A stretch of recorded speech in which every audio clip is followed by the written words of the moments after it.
Hello guys, আসসালামু আলাইকুম। কেমন আছেন সবাই? আশা করি সবাই ভালো আছেন। তো প্রচণ্ড গরম, সবাই বেশি বেশি করে লেবুর শরবত খাবেন। আর বেশি বেশি করে যাদের ঘরে ছোট বেবি আছে 7 মাস 8 মাস 9 মাস হলে তাদেরকে ভারী খাবার দেওয়া বন্ধ করবেন, ব্রেস্ট ফিডিংটাই করাবেন। আসসালামু আলাইকুম, কেমন আছেন সবাই? আশা করি সবাই ভালো আছেন।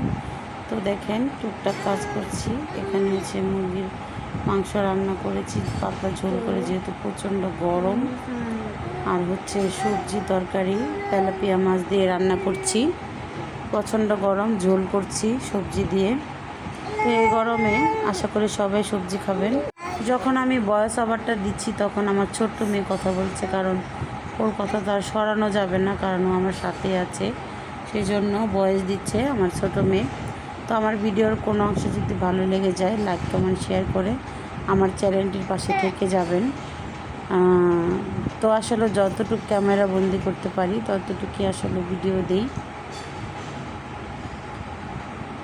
তো এই গরমে প্রচুর পরিমাণ পানি খাবেন, হালকা ঠান্ডা পানি শরবত করে খাবেন। লেবু না থাকলে এমনি ঠান্ডা পানিটা পান করবেন। আশা করি সবাই ঠান্ডা থাকতে পারবেন, ভালো লাগবে। তো আমার চ্যানেলে যারা পুরান আছেন তারা তো আমার ভিডিও দেখেন। সবাই ভালো থাকুন, সুস্থ থাকুন। আল্লাহ হাফেজ।